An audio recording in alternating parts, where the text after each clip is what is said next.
Il y a des visages qu'on croit connaître, simplement parce qu'on les a vus entrer chez nous pendant des années. Et puis un jour, on découvre que derrière ce visage calme, cette voix posée, ce sourire presque rassurant, il y avait peut-être bien plus de tempêtes qu'on ne l'imaginait. Claire Chazal, c'est un peu ça. Une femme que la France a regardée pendant des décennies comme on regarde un repère.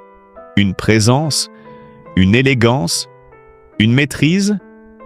Mais dites-moi, combien de fois confond-on la dignité avec le bonheur? Combien de fois croit-on qu'une personne qui tient debout devant tout le monde ne s'effondre jamais une fois la porte refermée? Quand on parle d'elle, on pense tout de suite à cette figure incontournable du journal télévisé.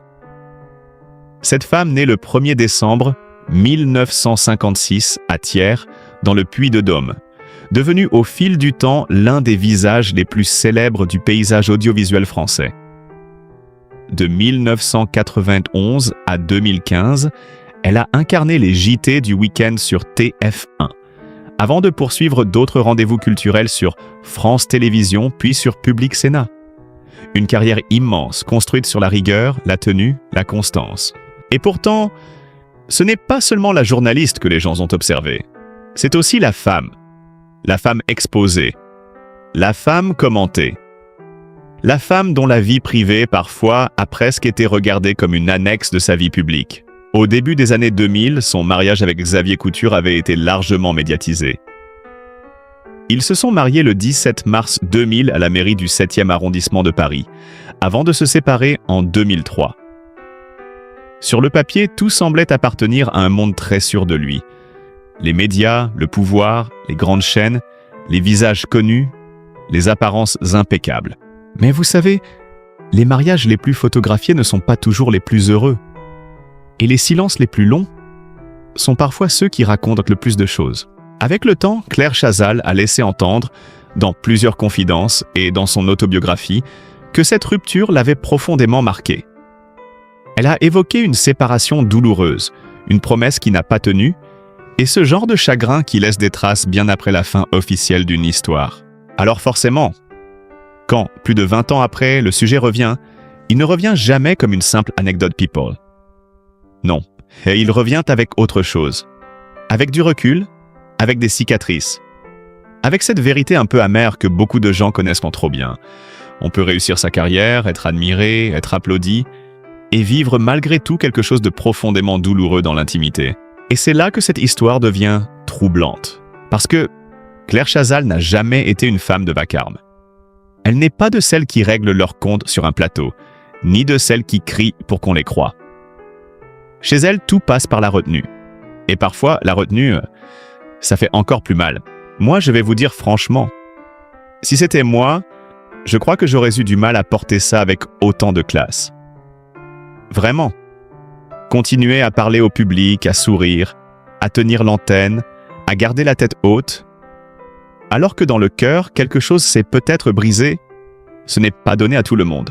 Et puis il y a ce détail que beaucoup oublions. Derrière les grandes figures de télévision, il y a des êtres humains qui vieillissent avec leurs souvenirs. Les blessures ne disparaissent pas parce qu'on change de chaîne, parce qu'on reçoit des distinctions ou parce qu'on reste belle à l'écran. Non. Certaines douleurs apprennent juste à se taire. Alors une question se pose et elle mérite qu'on s'y arrête ensemble. Qu'est-ce qui se cache vraiment derrière ces années de silence? Une déception amoureuse comme tant d'autres? Ou quelque chose de plus profond, de plus sombre, de plus difficile à nommer quand on a passé sa vie à tout maîtriser? Restez bien avec moi parce que, dans la suite, on va revenir sur la vraie trajectoire de Claire Chazal. Pas seulement l'icône du journal télévisé, mais la femme, son parcours, ses années de construction, ses grandes étapes, et ce que cette histoire raconte aussi d'une époque entière. Parce qu'au fond, comprendre une blessure, ce n'est jamais seulement parler d'un couple. C'est souvent parler d'une vie. Claire Chazal, avant d'être une figure de télévision, c'est d'abord une enfant née le 1er décembre 1956 à Thiers, dans le Puy-de-Dôme. Et c'est peut-être important de commencer là, loin des projecteurs, loin du vernis parisien, loin de l'image très contrôlée qu'on a gardée d'elle pendant tant d'années. On l'imagine souvent comme une femme née pour la lumière, presque dessinée pour le grand écran du 20h. Mais non. Au départ, il y a une jeune fille sérieuse, travailleuse, cultivée, élevée dans un univers où l'école, l'exigence et la tenue comptaient énormément. Plus tard, elle étudie au lycée Jean de La Fontaine à Paris, obtient un baccalauréat scientifique, sort diplômée de HEC en 1978, puis poursuit avec un DEA d'économie à l'Université Paris de Panthéon-Assas. Rien que ça, on comprend déjà qu'on n'a pas affaire à une célébrité fabriquée à la va-vite. Et ce qui est intéressant chez elle, c'est que son entrée dans le métier ne ressemble pas à une montée triomphale. Non, elle commence modestement, au travail, au vrai travail.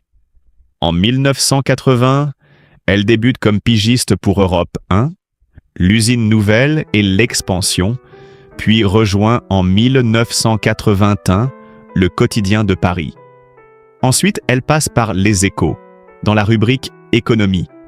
Dit comme ça, cela paraît presque austère, mais c'est là que se construit la colonne vertébrale. La rigueur, la précision, le regard. Avant d'être une voix familière, Claire Chazal a d'abord été une femme de dossier, de rédaction, de terrain. Et ça, beaucoup de gens l'oublient. On se souvient de l'allure, pas toujours des fondations. Puis arrive la télévision. Antenne 2 d'abord, à partir de 1988, où elle devient grand reporter spécialisé en économie. Et là, les choses s'accélèrent.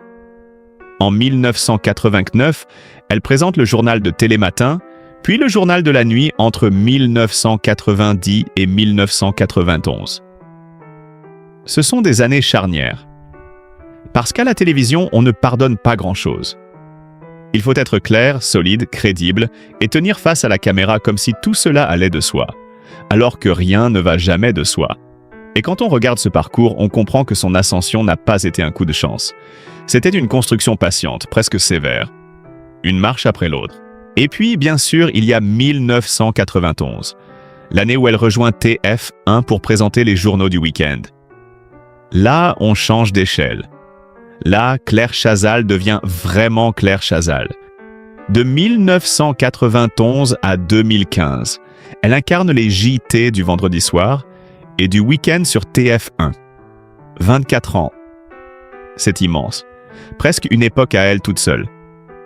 Pendant toutes ces années, elle entre dans les salons français avec cette façon bien à elle d'annoncer les drames du monde sans perdre sa tenue, ni sa voix, ni sa distance. Vous vous rendez compte de ce que cela représente? Être présente pendant tant d'années, dans les moments graves, les soirées d'élection, les catastrophes, les commémorations, les fêtes aussi. Ce n'est plus seulement une carrière, c'est une trace dans la mémoire collective. Les distinctions suivent enfin d'ailleurs ce parcours. Elle reçoit notamment un 7 d'or en 1991, le prix Roland d'Orgelès en 1998, le prix Richelieu en 2003, est faite chevalier de la Légion d'honneur en 2004, puis officier de l'Ordre des Arts et des Lettres et officier de la Légion d'honneur en 2022. Alors bien sûr, les récompenses ne disent mot pas tout. Elles ne racontent ni les doutes, ni les soirs de fatigue, ni les peines cachées. Mais elles disent une chose simple. Claire Chazal n'a pas occupé sa place par hasard. Elle l'a gagnée. Et elle l'a tenue longtemps. Très longtemps. Ce qui me touche aussi dans son parcours, c'est qu'elle ne s'est pas figée dans une seule image. Après son départ de TF1 en 2015, elle ne disparaît pas. Elle se réinvente. Elle arrive sur France Télévisions, anime Entrée libre sur France 5 de 2016 à 2019, puis Passage des Arts à partir de 2019, Le Grand Échiquier à partir de 2021, avant de poursuivre aussi sur Public Sénat avec des rendez-vous consacrés aux livres et au cinéma depuis 2024. Et ça, franchement, ce n'est pas rien. Parce que, après avoir été associée pendant si longtemps à l'information pure, elle choisit la culture, la conversation, la transmission. Comme si, avec l'âge, elle s'était rapprochée de quelque chose de plus intérieur. Plus apaisé peut-être? Ou plus essentiel? Mais derrière cette trajectoire publique, il y a aussi la vie privée. Et là encore, il faut parler avec délicatesse. Claire Chazal a eu un fils, François, né en 1995. Sa vie sentimentale a souvent été observée, commentée, découpée par la presse comme si une femme connue devait forcément offrir ses blessures en supplément du reste. En mars 2000, elle épouse Xavier Couture à la mairie du 7e arrondissement de Paris. 3 ans plus tard, en avril 2003, le couple se sépare et divorce dans la même année. Ensuite, elle partagera notamment la vie de Philippe Torreton, puis d'Arnaud Lemaire. Dit froidement, cela ressemble à une chronologie, mais nous savons tous que dans la vraie vie, les années ne s'alignent pas aussi proprement. Derrière une date de mariage, il y a de l'espoir. Derrière une date de rupture, il y a parfois un monde qui s'écroule en silence. Et c'est justement pour cela que l'histoire intéresse encore aujourd'hui. Pas pour nourrir la curiosité facile, pas pour fouiller dans l'intimité comme on ouvre un vieux tiroir. Non. Ce qui intrigue, c'est l'écart entre l'image et la vérité intime. D'un côté, une femme brillante, respectée, admirée, installée au sommet. De l'autre, une personne qui, comme tant d'autres, a pu connaître la déception, la solitude, les promesses non tenues. Et vous savez, c'est souvent là que les destins deviennent bouleversants. Quand on réalise que même les plus solides n'échappent pas aux secousses du cœur. Moi, je vous l'avoue, il y a quelque chose que je trouve profondément humain chez elle. Cette manière de ne pas tout déballer, de garder une part de soi. Aujourd'hui, dans un monde où chacun semble devoir tout montrer, tout commenter, tout rentabiliser presque, le silence de Claire Chazal raconte peut-être autant que les confidences d'autres personnalités. Si j'étais à sa place, je ne suis pas certain que j'aurais eu cette force-là. Vraiment pas. Parce que tenir sa dignité quand la vie personnelle vacille, ce n'est pas du cinéma. C'est une forme de courage très discrète, donc très rare. Alors la vraie question, maintenant, c'est celle-ci. Quand une femme comme Claire Chazal finit, des années plus tard, par laisser filtrer une douleur ancienne, faut-il entendre seulement une histoire d'amour ratée? Ou bien le récit plus profond d'une époque, d'un milieu, d'un type de relation où les apparences ont parfois compté plus que les blessures? Et c'est peut-être là que tout devient plus troublant, parce qu'une histoire comme celle-là ne commence jamais par un fracas. Non. Au début, il y a souvent autre chose. Une admiration, une rencontre, une complicité qui semble évidente. Et parfois même cette impression très adulte, très rassurante, qu'enfin, cette fois, on a trouvé quelqu'un avec qui l'on va aller jusqu'au bout. Quand Claire Chazal épouse Xavier Couture en mars 2000, à la mairie du 7e arrondissement de Paris, elle n'est pas une jeune femme de 20 ans emportée par un conte de fées. Elle a déjà vécu, elle a déjà connu les secousses de la vie. Elle sait ce qu'est l'exposition médiatique. Elle sait ce qu'est la fragilité des choses. Et justement, c'est peut-être pour cela que ce mariage a compté autant. Parce qu'il arrivait à un âge où l'on n'aime plus pour jouer. On aime pour construire, pour durer, pour croire, enfin, à une forme d'abri. Le couple se séparera pourtant en avril 2003 avant de divorcer la même année. Et ce qui serre un peu le cœur quand on relit les rares mots qu'elle a laissés sur cette période, c'est qu'on sent très bien qu'il ne s'agissait pas d'une simple histoire qui s'est usée. Pas d'un banal « ça n'a pas marché ». Pas d'une formule propre et nette qu'on sert pour que tout le monde passe à autre chose. Dans son autobiographie « Puisque tout passe », parue en 2018, Claire Chazal revient sur cette rupture avec une pudeur très française, très retenue. Mais justement, cette retenue dit beaucoup. Des médias rapportent qu'elle y évoque une promesse de se « fermer les yeux » qu'ils n'ont pas tenue. Et surtout le choc d'une séparation qu'elle dit ne pas avoir vu venir. D'autres reprises que de ses confidences parlent d'une peine très profonde, au point de présenter cette rupture comme l'une des grandes blessures de sa vie sentimentale. Alors évidemment, il faut être juste. Le titre qui parle de mariage en enfer, ça frappe. Ça attire. Ça fait cliquer. Mais ce que Claire Chazal a dit publiquement, à ma connaissance, relève plutôt d'une séparation douloureuse, d'une désillusion immense, d'une histoire qu'elle avait imaginée durable et qui s'est brisée. Les sources disponibles que j'ai pu vérifier parlent de douleur, de promesses non tenues, de ruptures subies, de relations parfois décrites après coup comme chaotiques mais enrichissantes, mais pas d'un récit détaillé public où elle qualifierait elle-même officiellement ce mariage avec cette formule extrême. Et vous savez quoi? Parfois, ce n'est même pas nécessaire d'en rajouter, parce qu'il existe une forme de souffrance très adulte, très silencieuse, qui n'a pas besoin de cris pour être terrible. Ce n'est pas toujours le drame spectaculaire, Ce n'est pas toujours la scène, la trahison théâtrale, le grand éclat. Parfois, ce qui détruit le plus, c'est l'effondrement intérieur d'un projet de vie. Le moment où l'on comprend que la personne avec qui l'on pensait finir le chemin ne sera plus là. Et ça, beaucoup de gens qui regardent ce genre d'histoire le comprennent sans qu'on ait besoin de tout expliciter. Ce qui rend cette période encore plus particulière, c'est le contexte. Nous parlons ici de deux figures puissantes du même univers médiatique.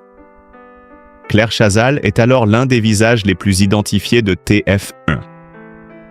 Xavier Couture, lui, occupe des fonctions importantes dans le paysage audiovisuel et à TF1. Autrement dit, leur histoire ne se déroule pas à l'abri du monde. Elle se vit sous observation, au milieu des regards, des commentaires, des sous-entendus. Et franchement, vivre une douleur intime dans un milieu où tout le monde sait, tout le monde parle, tout le monde suppose, je ne le souhaite à personne. Il y a d'ailleurs une question que je me pose souvent dans ce genre d'histoire. Est-ce qu'on souffre plus quand on est connu? Ou est-ce qu'on souffre simplement moins discrètement? Parce qu'au fond, la peine reste la peine. Sauf que chez les personnes célèbres, elle devient presque un objet public. On ne leur laisse pas seulement le temps de traverser la douleur, on leur demande presque de la commenter, de l'assumer joliment, de rester présentable pendant qu'elle tombe de haut, et c'est peut-être cela le plus dur à regarder chez Claire Chazal. Cette image d'une femme qui continuait à tenir l'antenne, à présenter, à sourire avec mesure, à rester impeccable, pendant qu'en dedans, quelque chose avait sans doute été profondément atteint. Moi, sincèrement, si j'avais vécu une rupture pareille dans un tel niveau d'exposition, je ne suis pas sûr que j'aurais eu sa tenue. Je crois même que j'aurais eu envie de disparaître un moment, de fermer les volets, de ne plus expliquer quoi que ce soit à personne. Mais elle, non, elle a continué. Et c'est là qu'on commence à comprendre pourquoi cette histoire touche encore autant. Pas seulement parce qu'il y a un divorce. Des divorces, il y en a partout. Pas seulement parce qu'il s'agit d'un couple célèbre. Ça, à la limite, ce n'est que la surface. Non. Ce qui touche, c'est la fracture entre l'image publique et la fragilité humaine. Cette idée qu'une femme admirée, brillante, installée au sommet, a pu se retrouver face à une blessure qu'aucun prestige ne protège. Et puis, il y a un détail, presque cruel, que l'âge nous apprend à reconnaître. À 25 ans, on se dit qu'on recommencera. À 43, 44 ans, quand on se marie, on ne pense plus de la même manière. On croit souvent davantage à la maturité du choix. On se dit, cette fois, ce n'est pas un essai. Cette fois, c'est du solide. Alors quand ça casse, la cassure n'est pas la même. Elle atteint quelque chose de plus profond que le simple quotidien. Elle abîme aussi la confiance qu'on avait placée dans son propre jugement. Cette idée-là ressort clairement dans les confidences reprises autour de son livre et de ses entretiens. Alors non, je ne vais pas vous raconter un feuilleton tapageur. Ce serait trop facile. Et franchement, ce ne serait pas à la hauteur d'elle. Ce que l'on peut dire avec honnêteté, c'est qu'il y a eu une histoire à laquelle Claire Chazal croyait profondément et dont la fin l'a durablement marquée. Une histoire dont elle a parlé peu, mais assez pour laisser comprendre que la blessure avait été réelle. Très réelle. Et parfois, les blessures dont on parle le moins sont précisément celles qui ont laissé le plus de traces. Alors maintenant, la vraie question, celle qui vient après le choc, c'est celle-ci. Qu'est-ce qu'on devient après ça? Comment une femme comme Claire Chazal traverse les années, vieillit, se transforme et regarde aujourd'hui son passé? Avec regret? Avec sagesse? Avec distance? Ou avec cette mélancolie très discrète qui ne quitte jamais complètement certaines histoires? C'est ce qu'on va voir dans la suite. Parce que le plus intéressant finalement n'est pas seulement ce qui s'est brisé, c'est ce qu'elle en a fait après. Avec les années, ce qui frappe chez Claire Chazal, ce n'est pas seulement ce qu'elle a traversé. C'est la manière dont elle a continué à avancer, sans jamais transformer sa douleur en spectacle. Et ça, à mes yeux, ça en dit long sur une personne. Parce qu'il y a ceux qui craignent leurs blessures et il y a ceux qui la portent avec une élégance presque silencieuse. Claire Chazal appartient clairement à cette seconde catégorie. Quand on repense à la Claire Chazal des années TF1, on revoit tout de suite cette femme très droite, très maîtrisée, presque intemporelle. De 1991 à 2015, Elle a incarné les journaux télévisés du week-end sur TF1, au point de devenir un visage familier pour plusieurs générations de téléspectateurs. Cette longévité n'est pas juste un détail de carrière. Elle dit quelque chose de sa discipline, de sa solidité, de sa capacité à tenir dans un métier où l'on est observé sans relâche. Mais la Claire Chazal d'aujourd'hui n'est plus tout à fait celle-là. Ou plutôt, elle est toujours la même, avec quelque chose en plus. Plus de distance, plus de douceur, peut-être aussi une forme de liberté. Après son départ de TF1 en septembre 2015, elle ne s'est pas retirée du paysage. Elle a poursuivi une autre route, davantage tournée vers la culture, avec entrée libre sur France 5 à partir de 2016, puis Passage des Arts à partir de 2019, Le Grand Échiquier depuis 2021, et plus récemment, Au Bonheur des Livres ainsi que le Ciné-Club sur Public Sénat à partir de 2024. On a presque l'impression qu'après les années d'information pure, elle s'est rapprochée de ce qui lui ressemble le plus intimement. Les livres, les artistes, la parole plus lente, le temps long. Et là, franchement, il y a quelque chose de beau. Parce que beaucoup de gens pensent à ça qu'une grande carrière se résume à un sommet. Alors qu'en réalité, le plus intéressant, c'est souvent l'après. Ce qu'on devient quand l'image change. Quand le statut bouge. Quand la vie vous oblige à vous redéfinir autrement que par le prestige. Chez elle, cet après n'a pas ressemblé à une chute. Il a ressemblé à une mue. C'est plus discret, mais c'est souvent plus profond. Cette idée est une lecture que je fais de son parcours récent, à partir de l'évolution très nette de ses émissions et de son positionnement public. Alors oui, forcément, quand elle regarde derrière elle, on imagine qu'elle ne regarde pas seulement une carrière. Elle doit aussi revoir des visages, des promesses, des années qu'on croyait bâties pour durer. Dans les reprises de ses confidences autour de Puisque tout passe, publiées en 2018, ce qui revient souvent, c'est l'idée d'une rupture qui a laissé une trace durable, d'un homme qu'elle a longtemps considéré comme essentiel et d'une fin qu'elle n'avait pas vraiment voulu voir venir. Et c'est là que le contraste entre le passé et le présent devient presque poignant. Autrefois, Claire Chazal représentait pour beaucoup une forme de perfection publique. Une femme brillante, installée, respectée, récompensée, 7 d'or en 1991, prix Roland d'Orgelès en 1998, prix Richelieu en 2003, distinctions honorifiques en 2004, puis en 2022. Tout semblait dessiner la trajectoire d'une femme à qui la vie avait beaucoup donné. Aujourd'hui, quand on regarde son parcours avec un peu plus de recul, on comprend autre chose. La réussite n'empêche ni les blessures, ni les regrets, ni les chagrins amoureux. Et c'est peut-être même l'un des aspects les plus touchants de son histoire. Parce qu'elle rappelle à tous ceux qui regardent, surtout à ceux qui ont vécu assez longtemps pour le savoir, qu'on peut avoir une vie réussie sur le papier et porter malgré tout une faille très intime. Cette partie relève d'une interprétation humaine de faits publics, pas d'une citation directe d'elle. Vous voyez, il y a des gens qu'on admire de loin, et puis il y a des gens qu'on finit par comprendre tardivement. Claire Chazal, j'ai l'impression que c'est un peu ça. Jeune, on voyait surtout la présentatrice impeccable. Avec le temps, on voit davantage la femme derrière l'allure. Et entre les deux, il y a toute une vie. Moi, si je peux me permettre une pensée très simple, je trouve que le temps l'a rendue plus intéressante encore. Moins icône, peut-être, mais plus humaine, plus lisible, plus proche aussi. Parce qu'au fond, les êtres qui ont traversé des déceptions profondes parlent autrement. Ils regardent autrement. Ils écoutent autrement. Et quand Claire Chazal conduit aujourd'hui des entretiens littéraires ou culturels, il y a chez elle cette retenue, cette gravité légère qui ressemble à quelqu'un qui a appris que tout ne se gagne pas et que tout ne se garde pas. Cette dernière phrase est mon interprétation, appuyée sur l'évolution observable de sa carrière et sur ses confidences publiquement relayées. La vraie différence entre hier et aujourd'hui, peut-être, elle est là. Autrefois, Claire Chazal semblait incarner le contrôle. Aujourd'hui, elle incarne davantage la tenue après l'épreuve. Et entre nous, ce n'est pas rien. Parce que dans la vie, il y a deux élégances. L'élégance des années faciles et l'élégance de l'après.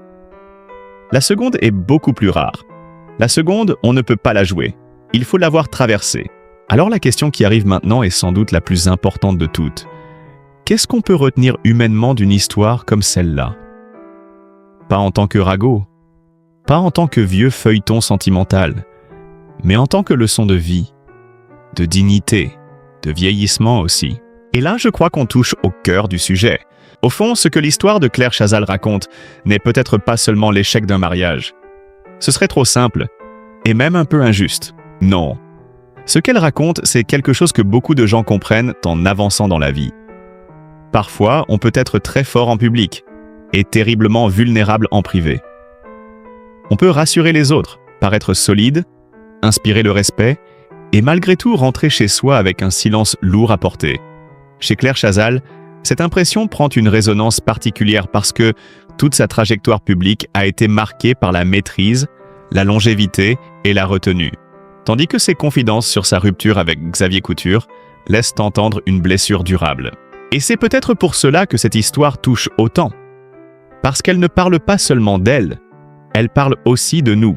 Elle parle de ces amours dans lesquels on entre avec confiance, parfois tard, justement parce qu'on croit avoir mieux compris la vie. Elle parle de ces promesses qu'on prend plus au sérieux quand on a plus 20 ans. Elle parle aussi de cette stupeur très particulière quand quelque chose se brise alors qu'on pensait avoir enfin trouvé une forme de stabilité. Les reprises de ses propos autour de son livre insistent justement sur cette idée d'une séparation qu'elle n'avait pas imaginée ainsi, d'un lien auquel elle croyait profondément, et d'une douleur qu'elle a mise du temps à laisser apparaître publiquement. Et vous savez, il y a une chose que je trouve presque bouleversante dans le cas de Claire Chazal.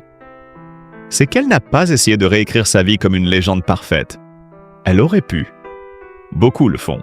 Quand on a un nom, un prestige, un parcours comme le sien, il serait tentant de lisser les angles, d'effacer les défaites, de ne montrer que la statue. Mais elle a laissé filtrer autre chose. La faille. Pas de manière spectaculaire, pas avec des formules destinées à faire du bruit, mais avec cette pudeur qui, justement, rend la douleur plus crédible encore. Ces déclarations relayées dans la presse évoquent au moins un règlement de compte qu'un chagrin profond, une désillusion, presque une forme de deuil intérieur. Et au fond, c'est peut-être cela qu'il faut retenir de Claire Chazal. Derrière l'image élégante, derrière la voix calme, derrière la femme publique que tant de Français ont connue, il y a aussi une femme qui a aimé, qui a souffert et qui a continué à avancer avec une dignité rare. Alors avant de juger, avant de commenter trop vite, essayons simplement d'avoir un peu de tendresse, un peu de respect, un peu d'humanité. Parce qu'aucune réussite, aucune notoriété, aucune carrière ne protège vraiment des blessures du cœur. Si cette histoire vous a touché, dites-moi en commentaire ce que vous ressentez. Et surtout, n'oubliez pas de laisser un petit like, de partager cette vidéo à quelqu'un qui apprécie Claire Chazal et de vous abonner à la chaîne pour continuer à suivre ensemble ses parcours de vie, avec émotion, avec respect et toujours avec le cœur.